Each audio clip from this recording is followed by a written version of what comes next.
ultimately leads to limited adoption. A second reason is that financial regulators across the European Union have different powers, different obligations, which creates inefficiencies. Also, there are competitive disadvantages experienced by non-bank financial institutions as compared to banks. For example, non-bank financial institutions rely on banks to get a bank account, which they need to operate, but banks are their competitors. So there are some, there is an unlevel playing field, basically, at the moment.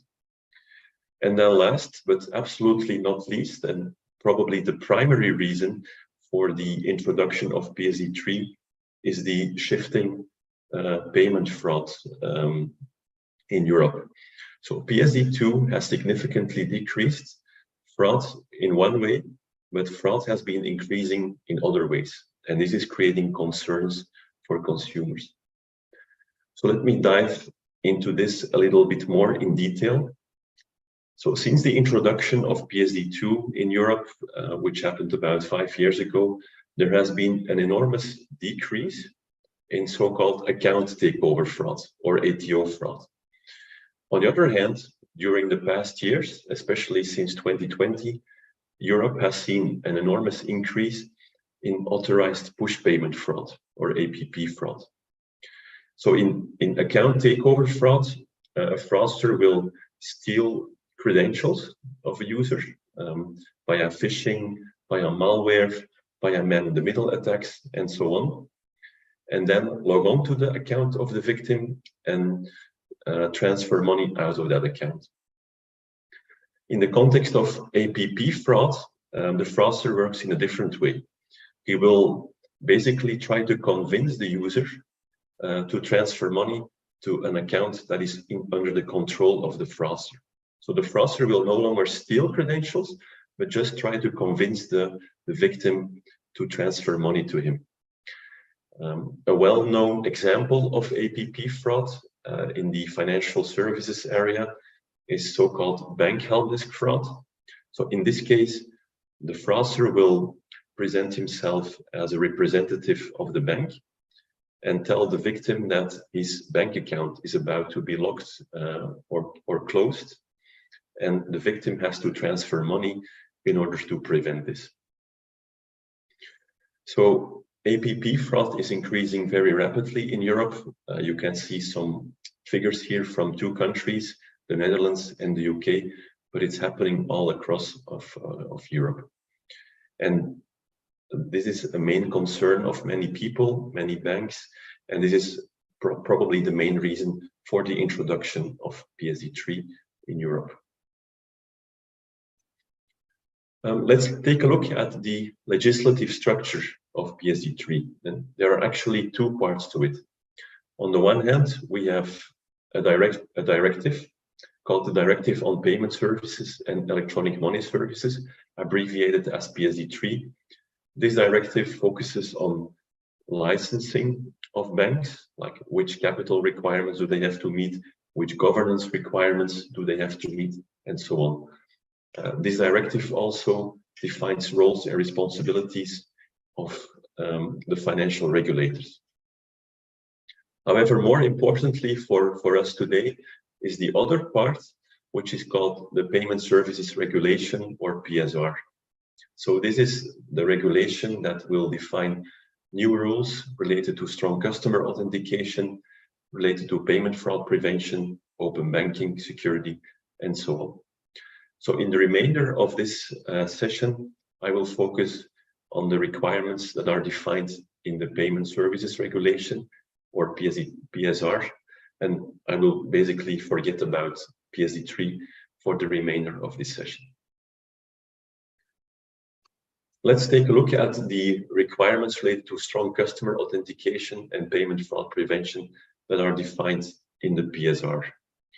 So the PSR requires that strong customer authentication is performed when a payer accesses his bank account or payment account, when he initiates a financial transaction, when he carries out any action that might imply fraud. And an example of that is adding a beneficiary to a whitelist of trusted beneficiaries. And also finally, strong customer authentication needs to be performed when a payer accesses bank account information stored outside of the bank account. For instance, stored by an application of a fintech provider in the context of open banking. Strong customer authentication needs to be performed by generating a one-time password, a one-time authentication code, using a mechanism that is constructed from two authentication elements, which are taken from three possible categories of authentication elements. And you are all most likely very familiar with these categories. So they are something that the user has, like a hardware token or a mobile app, something that the user knows, like a PIN or a password, or something that the user is, so a biometric characteristic like a face scan. So that's basically the definition of strong customer authentication in the PSR. An important change in the PSR compared to PSD2 is also the fact that strong customer authentication can be performed by the so-called account information service providers in the context of open banking. So in the context of open banking, a user will access one or more of his bank accounts, possibly held by different banks, via the application of an intermediary, which we typically call the account information service provider, or just a fintech company. So under the current regulatory regime in Europe, the PSD2 regime, strong customer authentication has to be performed by the bank. The AISP does not have the right to do it. And this creates various inconveniences for users. So, for instance, when they want to access 3 of their bank accounts via a single AISP, they have to perform strong customer authentication 3 times, possibly using 3 different authentication mechanisms. Under the proposed PSR, the AISPs will receive the right, not the obligation, but the right to perform the strong customer authentication themselves. So the user will have to authenticate only once, and will not have to authenticate again to access the bank account shared by all the banks. So this would be a major improvement in terms of user convenience for users of open banking applications. And this is something I personally really look forward to. The PSR also contains additional requirements related to the diversity and the inclusion of strong customer authentication mechanisms. So banks and financial institutions in general will have to make sure that strong customer authentication mechanisms can be used by all the users of the bank, including people with disabilities like limited eyesight, including people with limited digital skills, so people who are not used to working with computers or tablets or smartphones. This will most likely result in the adoption of dedicated hardware authentication devices, which are often easier to use by people with certain disabilities. Also, the PSR states that a mobile-only approach to authentication will not be permitted. Mobile first will be allowed, but using mobile as the only authentication mechanism will not be allowed. Again, for the same reason, to make sure that all users have the possibility to authenticate themselves.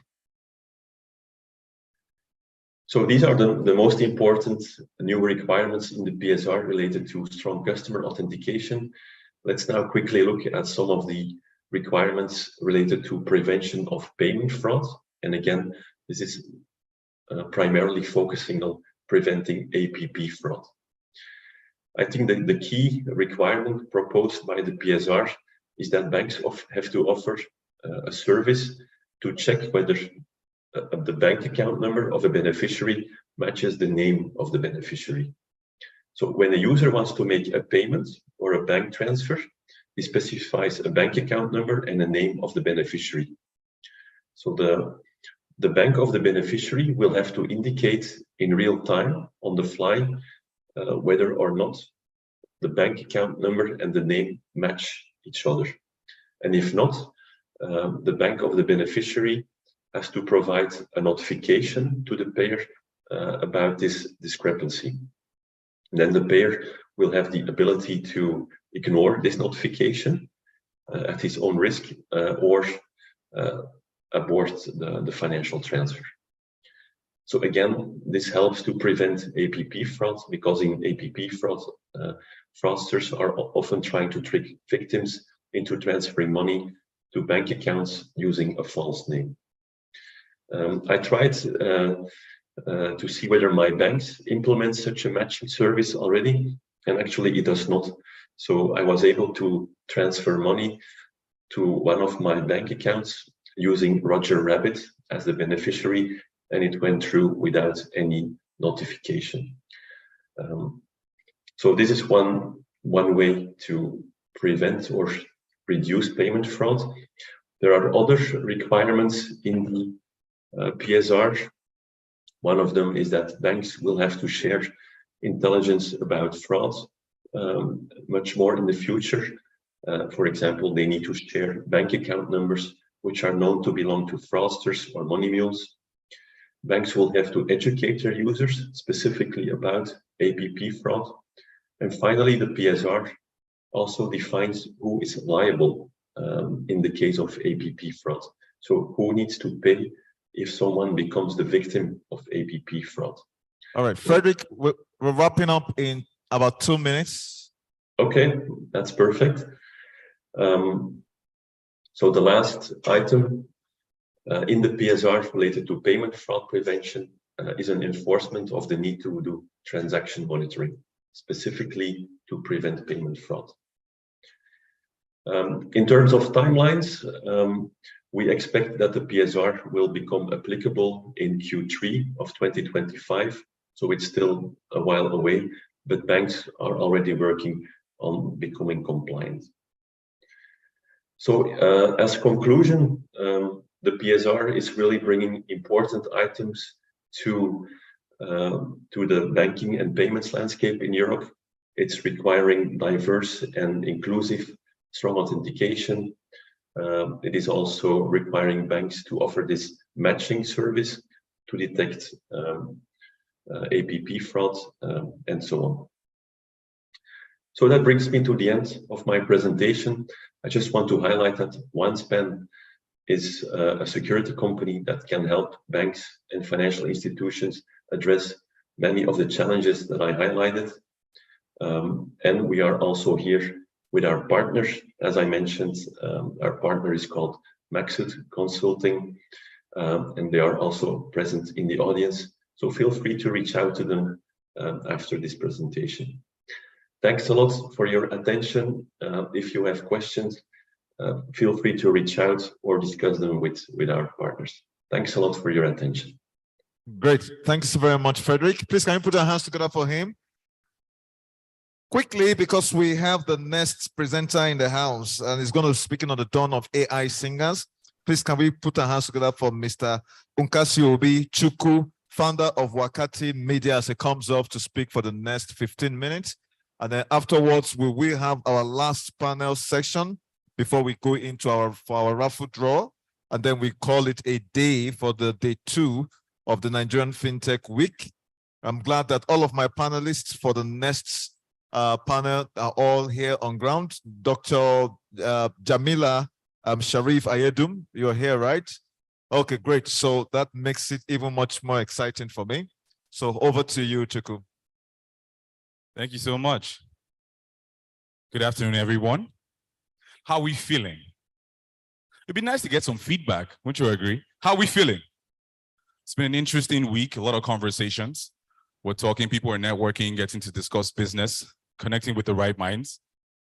My name is Nkasio Bichuku, more commonly called Eclipse Nkasi. I'm a multi-creative, the founder of a media tech company called Wakati Media, and we're pushing the frontier on innovation within the creative space, changing how content is created and consumed. But here's the question. Unlike the rest of the conversations we've had, I'm sure that this is going to be different because I would like for it to be very engaging. So which means that as we go along, feel free to ask questions. I'm sure we can make available a microphone so we can discuss a few things. Starting out with something that you wouldn't have expected to talk about today, which is music. Why is that? I think that when we think product, regardless of what it is that we have created and what we're selling, music is usually a very integral part of how we market it. Besides the fact that we all consume music, I like to say all, if I do say so, consume music personally, try to find the right moves, try to find the content that sets us in the right headspace. In marketing, there's something we refer to as mnemonics, the sounds that resonate with the consumer, after they hear it a few times.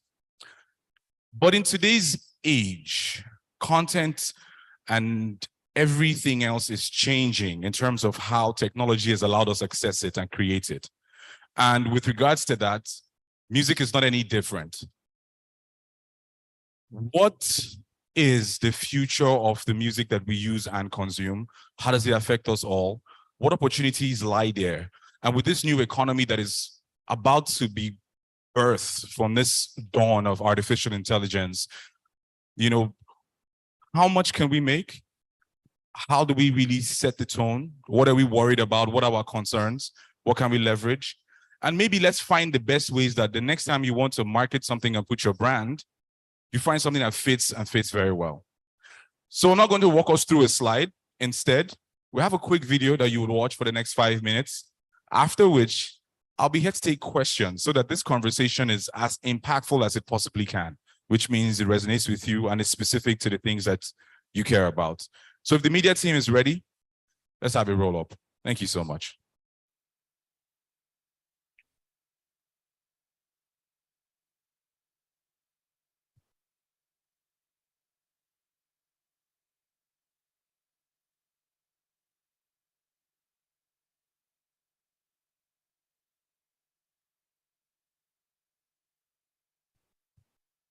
Numbers are quite impressive.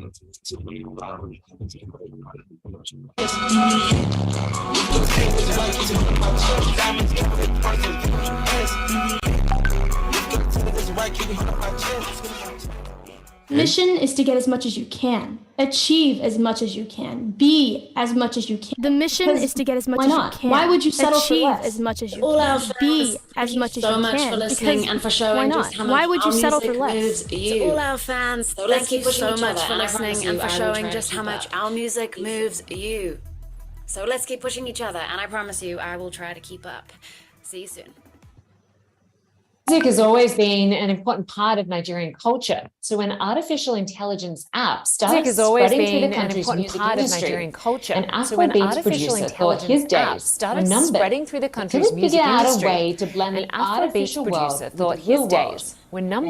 Until he figured out a way to blend the artificial world with the real world and make with a synthesized voice. Maya Blue She's is a creation of artificially Eclipse generated Nkasi, personality a Nigerian with a Afrobeats synthesized producer voice. who's She's a blending creation of artificial Eclipse intelligence Nkasi, with a music. Nigerian Afrobeats producer who's blending artificial intelligence with music. Hi everyone, it's your girl Maya Blue, your favorite AI singer, and this is my cover of Conte by Davido. Hi everyone, it's your girl Maya Blue, your favorite AI singer, and this is my cover of Conte by Davido. Around me. I turn my face to you. When doubt and fear surround computer generated. Turn my face to you. To find the strength and courage to help me through. You hold me in your grace. With faith and love I'm living. You hold me in your grace.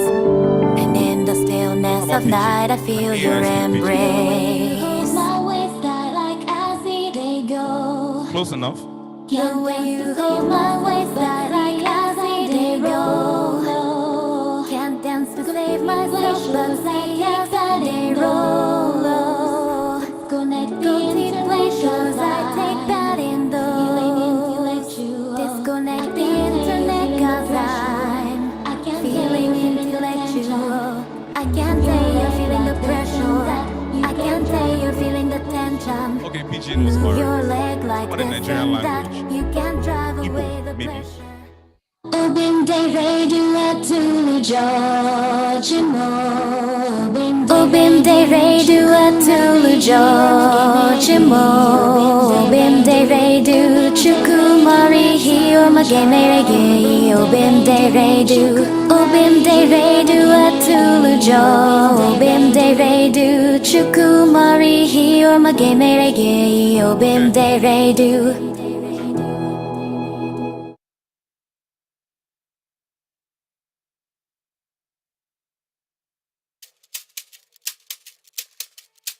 Yesterday I asked my mama, Mama, could you tell me the road from here I could take? She said, Lele, lele, lele, oh, lele, oh, lele, leke nemo, sachi mae. Lele, lele, lele, oh, lele, oh, lele, leke nemo.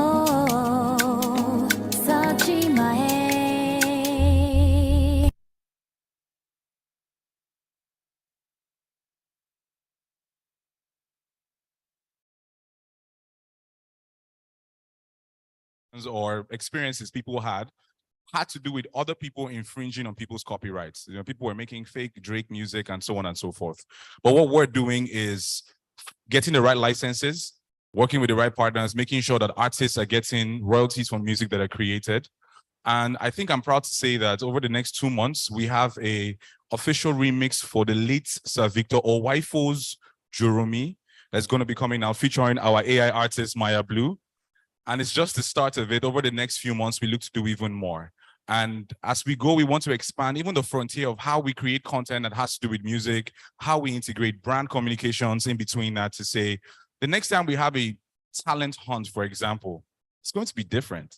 People are going to have to show us more than just how they can sing, what they can do, but just how creative they can be. And hopefully we find the right brands that are truly passionate about innovation. And I say that with a little bit of shade because very often here in Nigeria, we, as brands, speak about pushing innovation. But usually for those of us who are looking to innovate, when we reach out to most brands, it's hard to find people who are daring enough to back projects that are truly pushing the needle. So, any questions? I'm sure there's a lot. Who wants to go first? I think we should have the spare mic ready. Just indicate your hand. Maybe just one. I think I'm out of time. Well then. Okay, you have one. Oh, that's okay. Someone. Sorry. That's a good question. But just so everyone can hear what you asked, just use the mic. Can Maya be black? Good. So, yeah, round of applause for that question. So this really poses a very philosophical topic. But to answer you very quickly, yes, she can. Now, when we were creating Maya, trust me, the work was a lot. The last thing I was thinking about was race. It didn't even occur to me. If you check, she has an Instagram page, by the way. She has followers and she has guys that DMing her. I'm not sure what they're expecting, but yes, we intend to rebrand and repackage her. But in the beginning, it wasn't the issue. It was only after we created Maya, people were like, yeah, but she's not really black. I'm like, if we didn't make her, you wouldn't notice. But yeah, I'd like to say one more time, big thank you to everyone for listening. And thank you for the time. Enjoy the rest of the event. My name is Nkasio Vichuko. It's been a pleasure. Great. So very much, Chuku. This is quite impressive. I think the man took out a question from my mouth. But before you go, please come up. Hello, Chuku. Please, before you go, come up. We need to know if the voice was yours or it was Maya's. Was that voice yours or somebody else's voice? No, definitely someone else's voice. All right. Please, can we put a hand together one more time for him? We would like to have a photo session with him. COO, please, can we come up? The president, also any member of the governing council or the board here to please come up for us to have a snapshot with him. And then we'll get ready for the next panel section, which is going to happen right about now. Yeah, Mr. Uzoma, please, you can come up to have a snapshot with them, so that's important.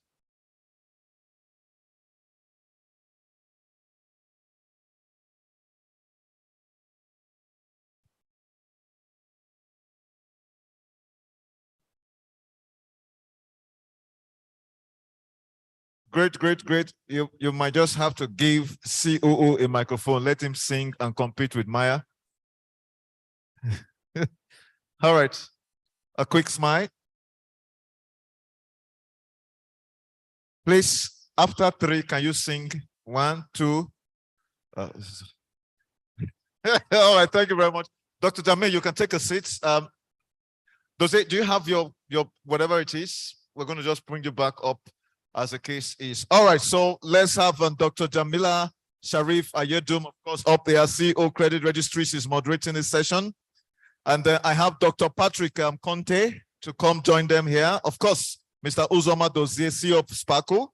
Dr. Patrick Conte, CEO of African Fintech Network. Great. And then we have certainly Mr. Wole Oyeniro, partner of Deloitte, to come up too. We have Idem Sishi, partner at McKinsey, please come up. We also certainly have Ladi Asuni, partner KPMG, and Wilfred Mama, partner EY. This is a timeout for the big 4, 5, and 6, as the case may be. And then we're having a session under a very distinguished moderator who is going to definitely, and direct this affair. And I think this is the second time this is happening, this period of time, so to speak, okay? This is the second time where we have our moderator as a lady and the panelists all men. This is quite interesting. Why is a big question, or we have to respond at the end of the time. And so we have the microphones on your sides so that you can take each of the mics. And then for the next 40 minutes, over to you, Doctor.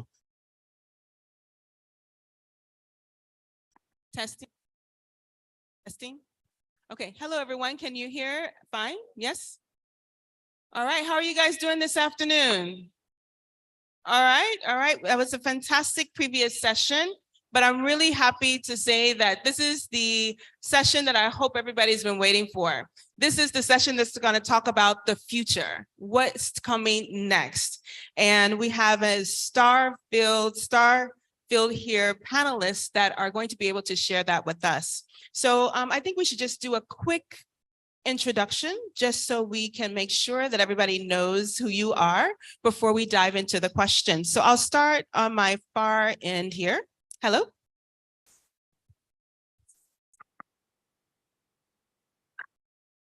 I am Patrick Conte, the Chief Executive Officer of the African Fintech Network. Hello, everyone. My name is Ladi Asuni. I'm a partner in KPMG. Hi, everyone. My name is Wole Oyeniro, partner at Deloitte, in charge of technology. Good afternoon. My name is Uzoma Dozie. I am the Chief Sparkler at Sparkle Microfinance Bank. Good afternoon, everyone. My name is Adam Seshi. I'm an associate partner at McKinsey, and I lead our work in fintech and payments in Africa. Hi, everyone. Wilfred Mama is the name. My partner at EY. I look after digital transformation in our West Africa practice. And once again, everyone, I'm Dr. Jamila Sharif Ayedun. I'm the CEO of Credit Registry. Thank you. Thank you very much. So today, let us just dive right in. We have a number of questions and we have a short amount of time, but we want you to take us into the future. And so I'm going to start the first question for McKinsey. So McKinsey Reimagining Report had the following quote: Africa's economy has slowed over the last decade, yet half of its people in countries across the continent have thrived. Africa has human capital, natural resources, and accelerates productivity and reimagines its economic growth, which is happening more than ever in a virtual economy. Despite the promising start at the millennium, Africa's long-term economic growth is lagging when it's compared to its global peers, and productivity across all sectors of the economy is lower than comparable regions in the world. Now that we think and we know that every purpose that we are starting out for, and we're optimistic at having future growth, what do you believe are some of the key reasons as to why we're having this decline? Especially since African companies have proven to be resilient. Africa has the fastest urban placement on Earth, with 500 million people likely to leave the countryside between now and 2040. It is an aging world, yet Africa's youth is the fastest growing population, and the fundamental shift of services has now been moved from agriculture. And so my question to you, with this mindset, are these assumptions still valid, considering how 2023 has panned out? Thank you, Jamila. I was really hoping not to go after Maya, but thank you. No, I think these assumptions are still true. And they're probably not assumptions, right? It's been the reality of the continent for the last decade. I still remember when my first time in Nigeria, I came with a lot of energy and excitement.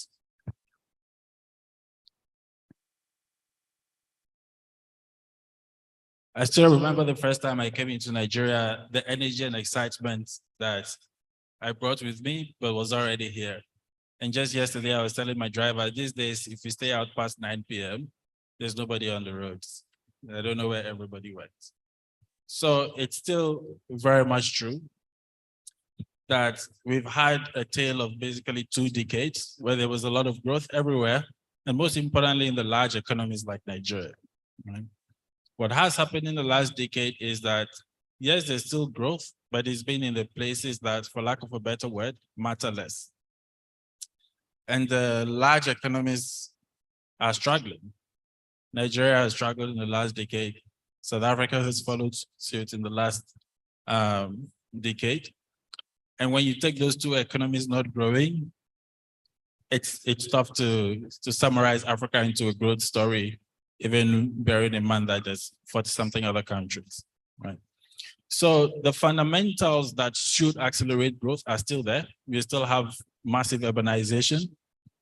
We are still the youngest continent, and we'll supply a large proportion of the world's talent going forward. We still have massive adoption of digital. We are still a much more service-oriented economy than an agrarian economy from 10 years ago. But it is also true that all of those fundamentals have not translated into accelerated growth. But it's primarily because the great engines of growth, i.e. the largest economies, have slowed down. And there is nothing to indicate yet that they're out of the woods, right? So yes, you can still get growth from Rwanda, Ghana, and all of these places, but it's not going to compensate for the lack of growth in the big economies. Thank you very much for setting that stage. I'm going to now take this to KPMG. You had some fans out there. In the fast evolving fintech landscape, what specific sectors hold the most promise for disruption and growth in the near future? All right, thank you for that question. Historically, payments has been the most active segment within the fintech space, and we can all imagine why payments is an important rail and enabler for other services. So whether you talk about digital lending, insurtech, even investments, you find out that the real clincher for your customers is the ability to pay, access payments to enable these services. So payments will continue to be a major area of growth. But then when we dial it a little back and look at our economy in Nigeria, one of the areas where we have the most significant headroom for growth is in lending. the credit penetration in Nigeria, so the last check is still well under, I think about 3%, under 5%. So when it comes to where we can get, a lot of innovation, a lot of disruption, I think digital lending indeed holds a lot of promise for future growth. Interesting things coming up in the AI space and the blockchain space, but I think that our problems today are a bit more fundamental, and getting it right on the payment space, getting it right on the digital lending space will just be a catalyst for other fintech segments. Wow, I hope you guys are in that space because that's where he sees the future. But I'm going to then now take this right over to Deloitte. VC funding, we're talking about growth here. VC funding in the fintech startups has dropped globally by 49% year on year to 23 billion USD in the first half of 2023, according to S&P Global Market Intelligence data. The data also points to a continued drop in the number of deals in the fintech space. In H1 of 2023, we had only 1,178 companies that were invested in. That's a whopping 64% drop compared to last year, H1. What is the trend going to look like in the future? Will this continue? And what do fintechs in Nigeria and across Africa need to definitely do different in order to attract more funding? So 2 questions then. The first being, will the drop in investments from a VC perspective continue? In the near term, near to midterm, yes.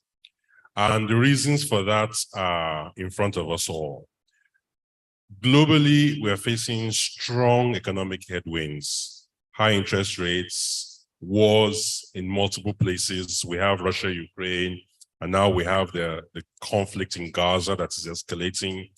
The thing about all of those issues is that they create uncertainty, and uncertainty creates hesitation in investment because you really don't know how some of those things will pan out. Also, policies not being as rigid as we would like them to be. Fluidity in policies, changing in terms of unfavorable government policies. Even the whole Forex issue is a challenge because you begin to ask, if I bring in $10 million today and it's converted into Naira to build up a business, even if that business in quotes somehow doubles the value, my dollar value is not going to double as a consequence of it, because I'm trying to bring it out, and all kinds of debates begin to happen as to what can happen. So really, the confidence is not that high. Also, from the US especially, the Silicon Valley Bank issue impacted a lot of VCs because a lot of financing came from there.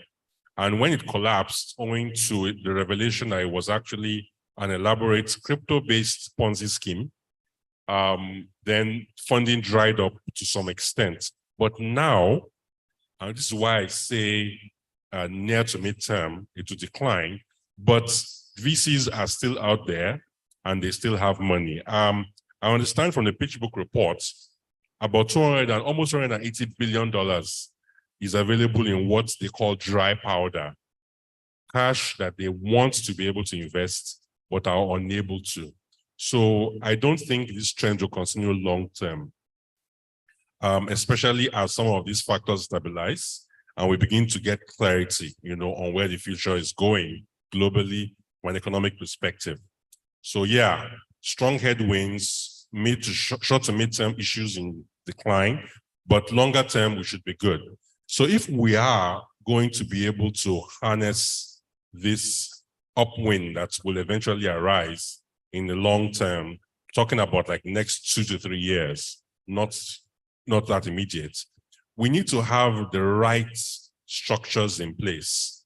We need to have businesses that have thought through issues like cybersecurity, like privacy, data protection, that have, a way of ensuring that the customers don't lose confidence in the business through fraud or other issues. There must be clear processes in place and platforms in place to provide that confidence that these startups have thought through how to protect their customers. There also needs to be a push for efficiency. So unnecessary costs, lean practices are going to be something that VCs will be looking out for. In addition to that, the regulators, we have to have a strong conversation with them. FDI benefits everybody. VCs bring in a lot. Let's have a conversation around what really is the policy framework. And industry groups like the Fintech Association, for example, have a regular forum where those kind of conversations can be had. The Rejuvators Forum, if I understand, that's what's called, to help just stabilize things from a policy perspective, showing the positive impact on the economy by making that happen.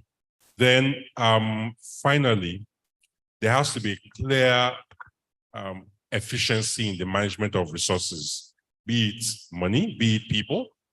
Human resources are extremely valuable, especially in this Jaqua climate.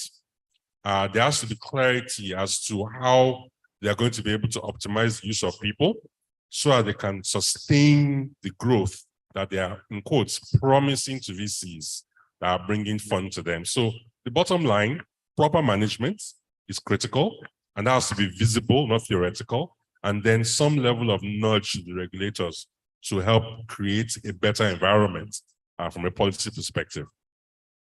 Thank you very much, Wally. That brings me to the only operator on this panel right now. So you're talking directly to, I'm going to say, well, us, but my brother is sitting here. Uzoma, as the only operator on this panel, how do you feel about that comment?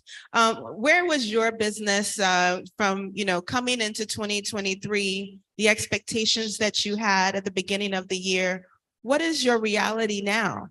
And how likely do you see December 31st, 2023 meeting up to those expectations? And finally, what role do you think regulation has played throughout this period in supporting your business? Okay, thank you for that question. I think there are two questions there. So the first one is, what did I think at the beginning of the year and how do I feel right now? Well, I think we start, so like the way since I have been in the financial services for over 20 years now, so you can there are two things, what you hope for, which is out of your control, and what you can control. So for us at Sparkle, it was, okay, what we want to do is to completely leverage technology so that we can build a platform that helps us connect to other platforms and ultimately make it completely easier for our small businesses and individual customers to access and use our platform to do what they want to do. So from that perspective, I think we're very happy in terms of using robotic process automation. The great thing, OpenAI has actually even accelerated where we want to be from accessing information to actually do our business.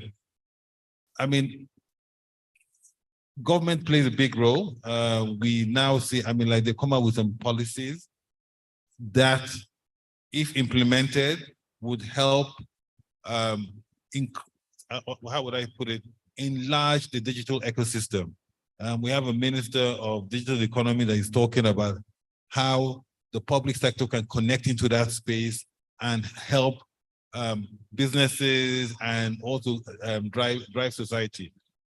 So as we approach 2020, end of 2023, I think it's a period of taking talk, planning, advocating and networking with the different stakeholders so we can now plan our 2024 and beyond. But my wish list is for 2024, and if we're going to really make a dent and make impact in our environment, I think we need strong digital leadership in every sphere. We also need to dream big.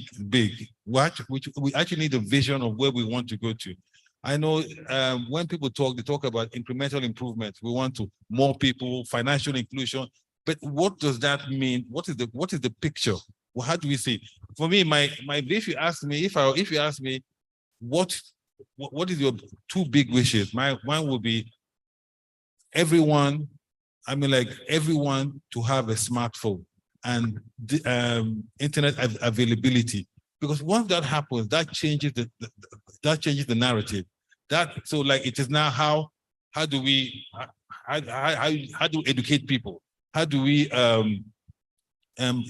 leverage it to do more, to be more productive, to improve health, to improve access to food? But until we do that, I mean, I'm not a believer of USSD. I'm not a believer of old tech.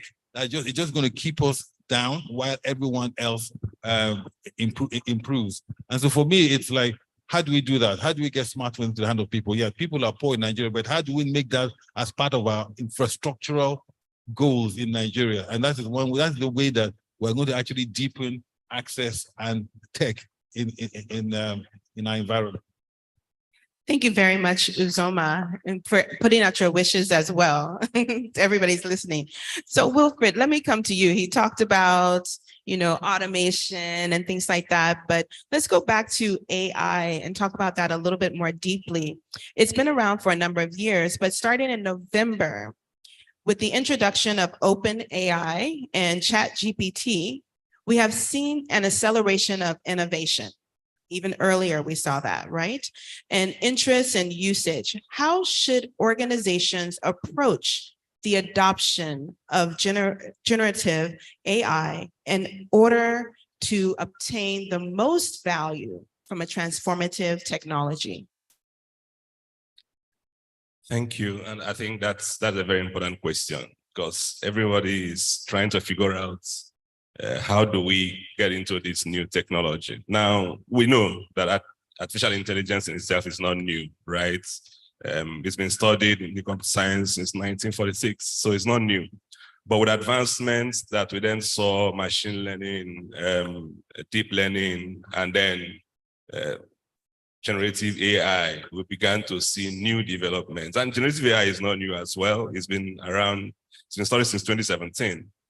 But like you said, the OpenAI launching ChatGPT just brought another level of consciousness amongst everyone, right? And when we realized that 52% of companies that were in Fortune 500 as at 2000 have vanished today. So you can understand why big organizations are eager to figure out how they should adopt this transformational technology, right? Now, what do we advise? Before you jump into this, because there are a number of things, there are hundreds of startups that are building solutions around AI, and there are a number of solutions out there. There are multiple use cases. IDC predicts there will be as much as $300 billion spent globally on artificial generative AI by 2026. So the best way to do this with all of the things happening around is just to step back and have some kind of strategy around this as an organization, right? How do we want to play in this space? What do we want to do? What do we want to use AI to do? Because there are also concerns around ethics, around copyright, and all of that. So you must properly situate how you want to play within the context of the boundaries. So the strategy is important. Start with the strategy, clear definition. What part of your business objectives do you want to drive with artificial intelligence? Once you figure that out, then you can begin to look for technologies to drive those specific objectives you want to achieve. And then that's the logical approach to it. All right, then. Well, you guys heard it here. I want to now turn this last question over here to the doctor. You're the CEO of Africa Fintech Network. It's coordinating over 40 national associations. What were your expectations going into 2023? What has been some of the greatest challenges? And I also want to add one other thing to that. How are we making sure that we're promoting women-owned and women-led fintechs as a result of that? And have you seen that growth happen over the year? Thank you. That's loaded. I think it's about 4 questions in one. So let me try to respond. You can handle it. So at the African FinTech Network, we champion advocacy for the development of the FinTech ecosystem across the continent. So how do? We do it via or working with FinTech associations, including FinTech Nigeria, for instance. So we have 40 short FinTech associations or group from Nigeria to South Africa, Egypt in the north, Kenya in the Middle East, up to Mauritius. So we have 40 of those groups and associations. It's a 3-pronged approach. At country level, we encourage FinTechs to collaborate, so work, get to know each other, minimum for peer learning purposes, benchmarking purposes. And at country level, we also encourage collaboration of the key stakeholders, more so FinTech policy and the regulators, because as has been said already, there is a wide gap, between the pace at which innovation is happening and the response by regulators. And one way to address that gap is to encourage collaboration of stakeholders. So we encourage collaboration at country level amongst FinTech and stakeholders, but also policy and regulators. And most importantly, we encourage collaboration across countries internationally, which is where we come in. So we do all of that coordination. What were the trends for 2023? I mean, I think the highlights you gave from the McKinsey report sets the foundation.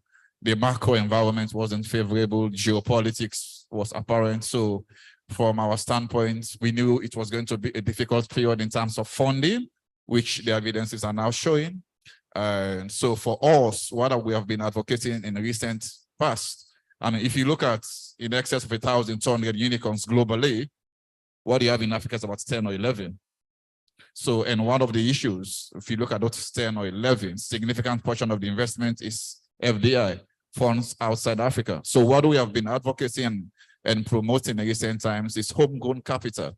How do we get Africans, African investors to have to invest in African startups, in scale-ups, in, unicorns, so that when the macro environment changes as it was and currently is, the impact on access to capital is severely mitigated. So we knew it was going to be a very difficult economic climate, 2022, 2023, and given the ongoing geopolitics and wars, it will not be substantially different in the near term.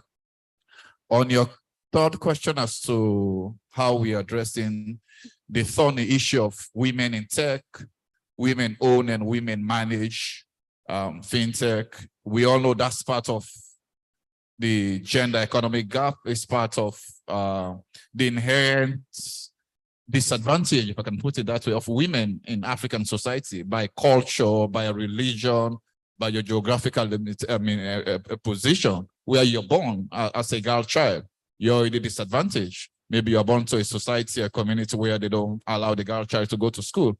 So we want to say from birth, African women are already disadvantaged. So when you come to the tech space, you hardly see women that are, C-suite positions in the tech space.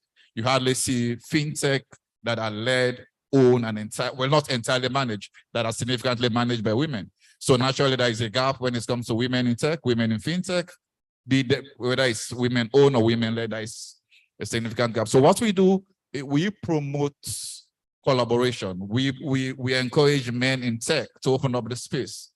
We encourage men in tech to open conversation, to encourage women to be in the space. We talk to government to bring policies that promote the education of the girl child. We talk to, I was a panelist last week in Abuja. They are called the Grassroots Women of Nigeria. They were celebrating their 41st anniversary. And my talk on that day was to encourage them to ensure that the girl child goes to school, because that's the foundation. At that level, you encourage the girl child to go to school, you encourage them to go into the STEM field. The STEM field is not for just male, it's not only for the, for the boy child. So because women are naturally disadvantaged in the tech space, so most of our advocacy is to promote women in the space, to encourage them to come to the space, for men to open up the space, because by default, men, we have the tendency to be, want to be in control. But it's a tall, well, I'll not say it's a tall order, it's a process. We have a long way to go, that's the fact. It's a process. And so It takes all hands on deck from government, community. We all have to work together to ensure that gender economic gap or gap in tech when it comes to women's participation or ownership of tech is gradually addressed over time. I'm happy to know that it's taking shape. For instance, about 3 weeks ago, we were in Lome participating in the EcoBank Fintech Challenge. And for the first time since the EcoBank Challenge was introduced 6 years ago, the winner this year of a 50,000 prize money was a female-led tech in Cameroon. So for us at the African FinTech, it shows there is some light at the end of the tunnel. Thank you. Thank you. Thank you very, very much for that. It's very encouraging.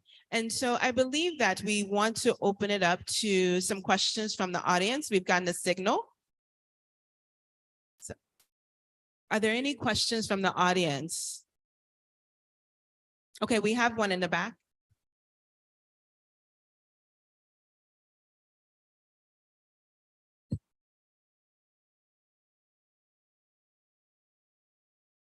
All right, thank you very much. I'm Samuel Wankwo from Ren Money. Okay, in the light of what Doctor said, collaborations, partnerships, and also in light of what the partner from Deloitte said. Now, you gave a scenario where one is to make an investment of $10 million.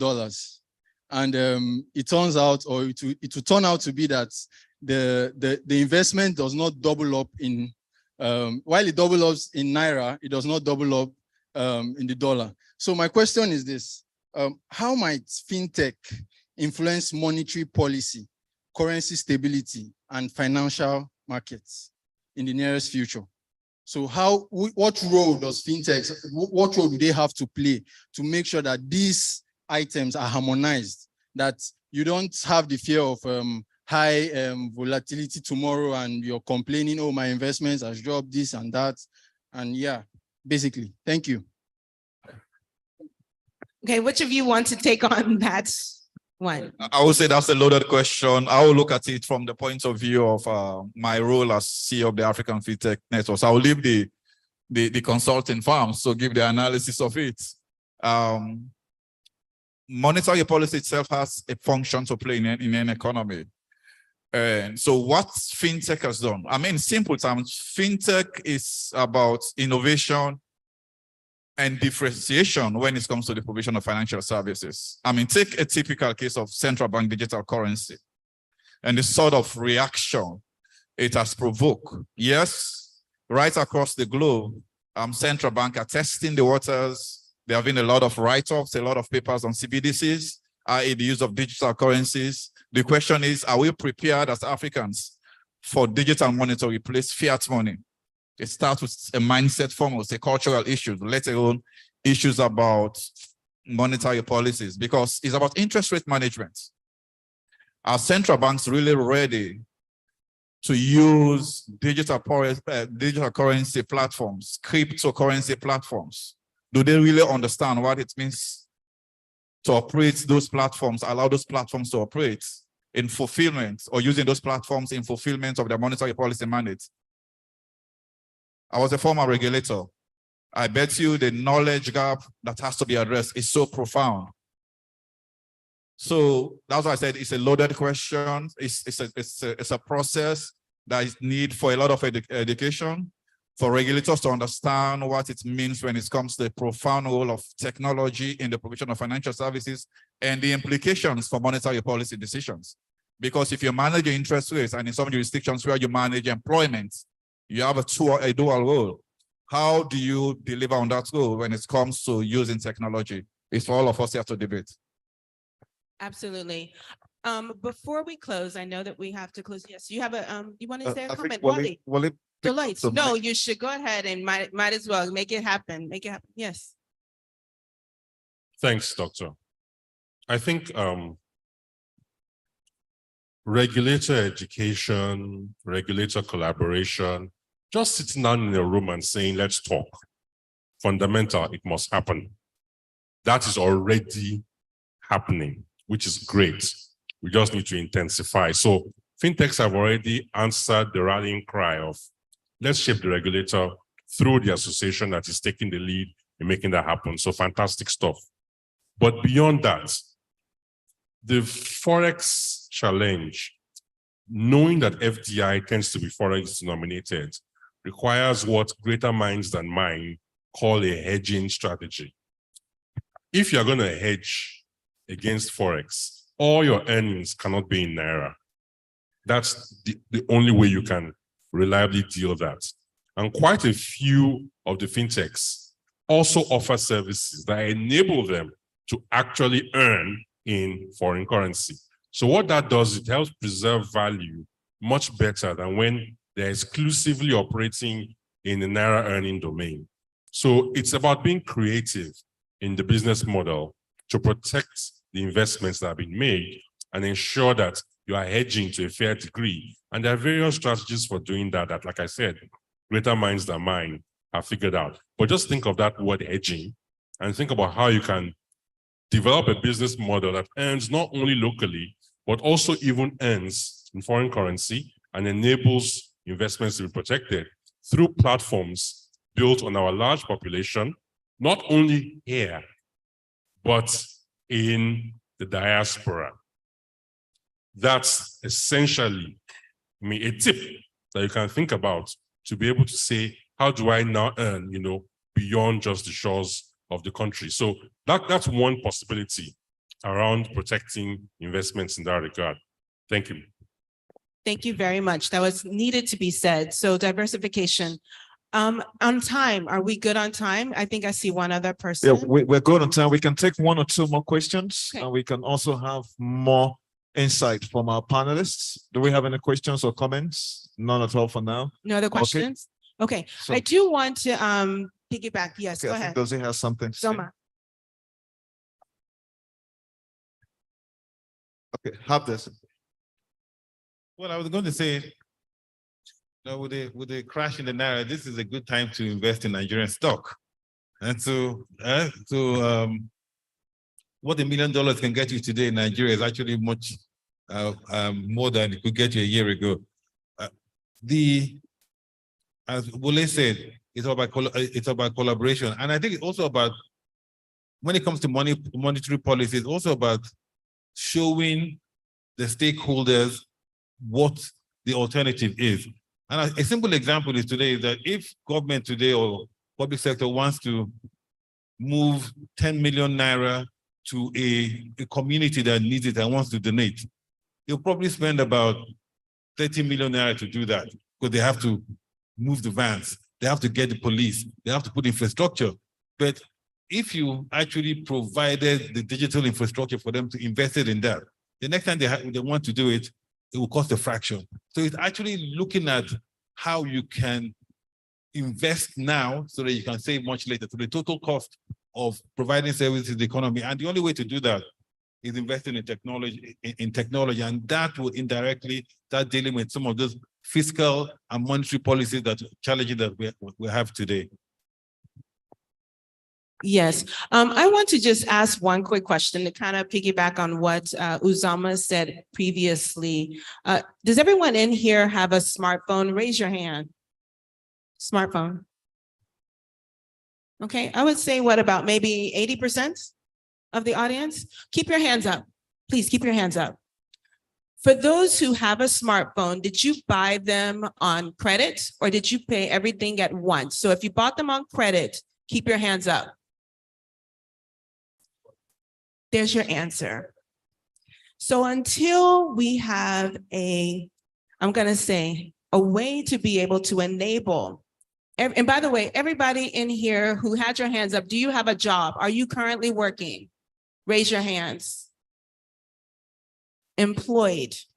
Until we are able to enable employed people to get access to credit through fintech companies, making it affordable for us, having the right policies in place, we won't be able to live up to this dream that we all have of really just having affluence, basic needs, basic affluence. And so these are some areas that I think that we seriously can work on. It's right here in our face. So thank you. Thank you very much.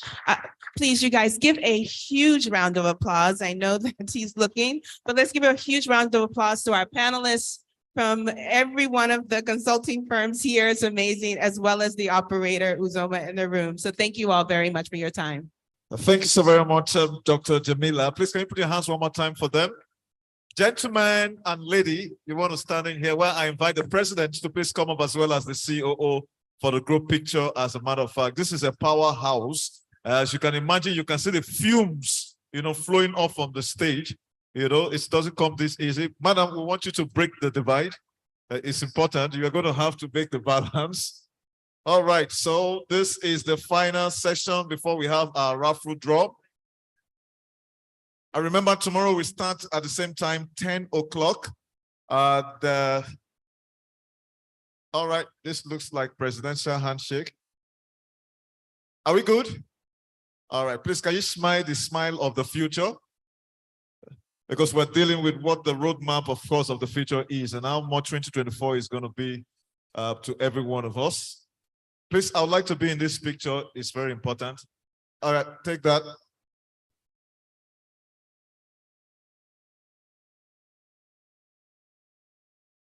If I check the picture and you cut me out, you're in trouble. All right, ladies and gentlemen, thank you. Can you put your hands one more time for this gentleman? And lady, of course. Thank you so very much, Dr. Jamila. You did a wonderful moderation. I'm impressed. And Mr. Wale, it's always good to see you. Each year, in and out. It's great to see all of you all. This is EY, KPMG, Deloitte, McKinsey, Sparkle, and African Fintech Network. Very powerful panel. We've looked at what the future looks like, and they have given you a peep into what it is. So, ladies and gentlemen, one more time, I want to say a big thank you to the audience here in person and those online. At this time, it's now for us to determine who is going home with the mobile phone from Huawei. Are you ready? Hurry up, hurry up, hurry up, hurry up. Bring our kalo. Okay. No, put it in the middle so that they will see, because some people almost will lead me on my way home yesterday. All right. So I'd like to invite the president to please come up. You're going to help us this time to determine who is going home with what. And of course, the COO to please come forth and help him as well. Are we ready? Cyprian, so go ahead. Okay, COO, please, we'll need you up here. Now, this is how this is going to be done. The raffle ticket you have for yesterday left and ended with yesterday. Okay, it is not as if I played you for 1 night. I know some of you would have tucked it in, put it inside cellophane bag, and even put rubber band to make sure that nothing happened to it. So we have a little surprise. What we're going to do today is a little bit different. So where you are seated now, there is a seat in front of you that has a pocket in front of you. Check whether you can find your raffle. Okay, I can see some people excited as the case is. Only those, make sure you are sitting in the seat where you have the raffle numbers. Oh my God. Please make sure you are seated where you have the raffle ticket. Madam, okay, let's not make any comment. Are we ready? President, are you ready? Okay, so give the president to roll. It's the president that will roll. Let the president roll. One. President, easy, easy. Are we ready? Hold on. This technology is still analog. No, President, don't worry. It's important we have the analog of it. We want the president to make sure that. So don't take more than 2 tickets. 1 ticket per seat. All right. Are we good? All right, sir. As slowly as possible. 1, 2, 3, 4, 5, 6. This is because we are in the 6th edition of the Nigerian FinTech Week. And so, President, what you're going to do is that this first raffle draw is for the KLM tickets 15% discount to travel anywhere in the world to be redeemed within the next 1 week. And so we will take out 5 tickets. The 5 tickets you will take out, you will give over to COO, and COO will announce the numbers while I'm making sure that nobody is playing boju boju. Hello. All right, so President, are you ready? Please, you can look into the ruler so that they don't think that you and I have connived. All right, let's have 5 tickets for starters. 1. Hold on. We have to have it complete. 1. 2. If we had DJ, we would have been putting that sound that makes people's heart beat. 2. 3. 4, and the last number for this first part of it, 5. Okay, so COO, what numbers do we have? 250. 250. Who has ticket number 250? Okay, can we go to the next one? Yeah. Is that 250? Are you sure? Where is Matthew? 250. Please come up. 250. Please come up. Please make sure we cross-check that number is correct. Hope it's not 052.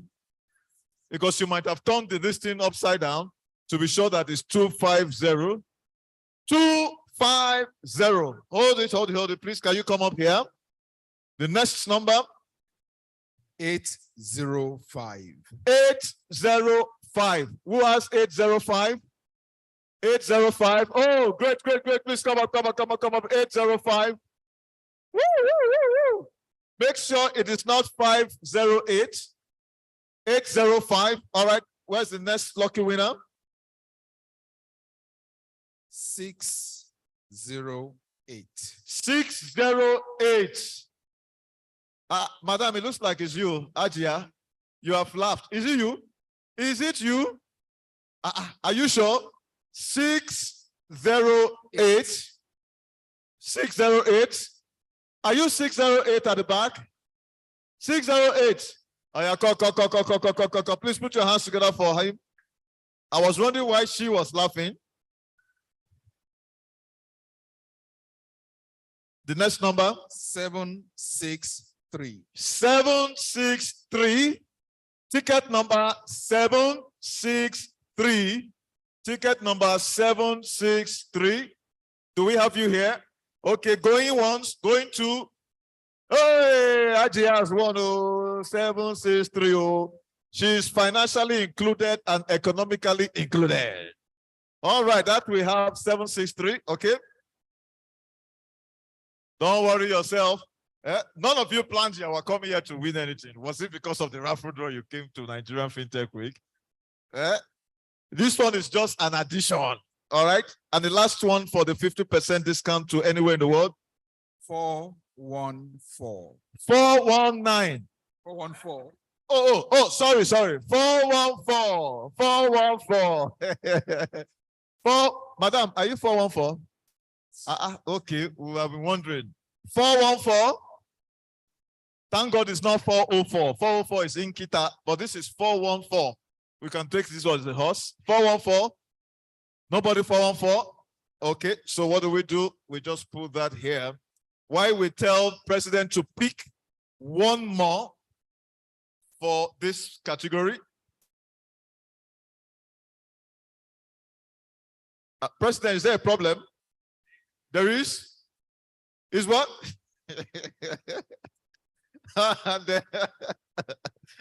President says, wishing you all good success. What's the number? 261. The way they scream here, you begin to wonder what's going on. 261. It's coming. Wow. 261. Are you 261? The way he's holding his bag and the ticket is not sure. Is it 261? You had something in your ear. Please, I'm going to number again. 261. Please put your hands together for him. 261. 261. All right, Mr. President. No, sorry. Which number is that? Which number is that? Eh? 414. Let him come.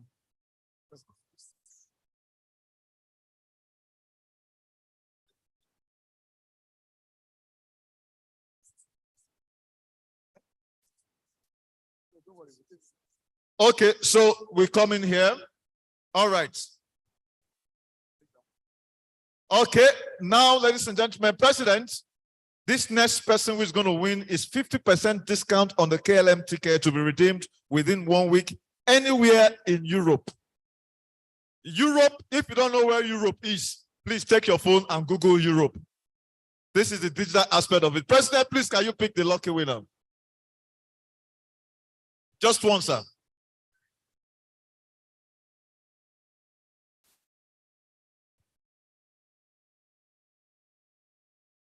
Eight, 9, 2. Ah, she's the one there. Look at these human beings. Are you sure you are not AI? 892. God has catch you. 892. Okay, Cyprian. Cyprian, the phone. When you're ready for it, please come up, come up, come up. Ladies and gentlemen, you see, this lady has won 50% discount on the KLM ticket anywhere to Europe to be redeemed in 1 week, as the case might be. So at this point, I would like the president to please give them handshake. It's important. This is a presidential handshake. Further details will be taken from them. We'll get their details. Okay, over to you. This is for the 15% discount, and that is the 50% KLM discount, as the case might be. So liaise with Matthew on that. Are we good? So let's have a group picture. Let's have a group picture. President, you can't go now. We have one more raffle. Please, let's have a group picture. Congratulations. It's not easy to be a winner. Amongst 10,000 participants on this wonderful conference, you are one of those who won. So we must recognize you, as the case might be. Please, Cyprian and my friend, two of you come. Quickly come, two of you. Move the roller away so that we can, thank you, gentlemen. We can have a proper, no, to that side. You don't want to give yourself, please be digital. We are in a digital conference. All right. Ladies and gentlemen, can you put your hands together for the winners? Yes, it's not easy to win. I remember there was something I won 10 years ago. I still have it today. In a country of 200 million people, you can always win. Thank you, ladies and gentlemen. You can have your seat. Please give your details to Mr. Matthew and then Mr. Cyprian. Cyprian, hold on. Bring the roller back here for the final. Also, I announced earlier on that the Lamborghini is up for takes. Make sure you visit the Now stand, register with them, and as the case might be, begin to trade with that so that you can stand a chance to win a Lamborghini. It is possible. These people have won KLM tickets. They never believed it was going to happen. Now we are here. So ladies and gentlemen, this now raffle draw is for this Huawei mobile phone Nova Y61. As you can see, President, has the seal been broken? Yep. No, President. President, hold on. Look again. The seal, has the seal been broken? Absolutely not. In the amount of 2 witnesses, a matter is confirmed. COO, has the seal been broken? Not at all. Okay. Ladies and gentlemen, these are two men of integrity that has confirmed that, as you can see, this seal is not open. Who among you today will be going home with this Huawei phone? Can I see your hands up? Okay, all right. Let me see your hands up again. If you know that you are going to win this phone, can you put your hands together for the MC? Put your hands together for the MC. Somebody wants to go home with a phone. If you know you are going to win this phone, can you put your hands together for the president? If you know you will win this phone, Put your hands together for the COO. Who is not clapping? If you know you will win this phone, can you say Nigeria FinTech Week? Okay, I know that you people have the passion. Or, President, can I go home with it? Not today. Okay, President has given his order. At this point, let the President pick the lucky winner for tonight. Huawei number 961. President is not looking. Who will be this lucky winner? COO.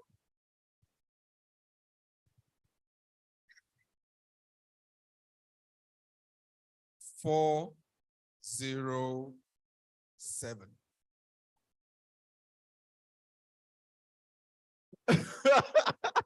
Ladies and gentlemen, ticket number 407. Going one. Going one. Going two.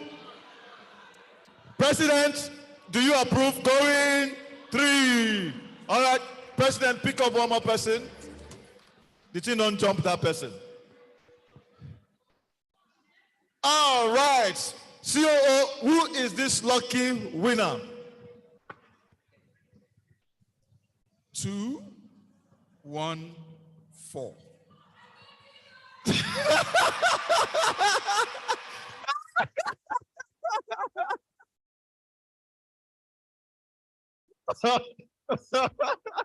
Oh my God.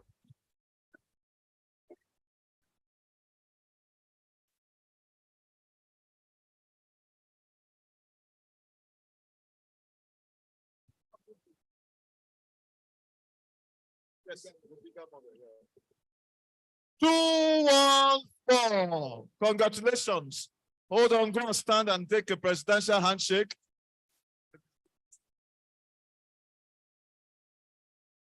Okay, Mr. President, this is the phone. Please make sure you're in the middle so that we can capture that. Thank you very much. So you want to make a speech to her, congratulating her? Well, big congratulations. She just told me she was praying. So God answers prayers. The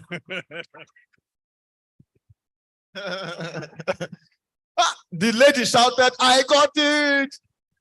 Me, I thought he was asking for water. Congratulations. Congratulations. What's your name?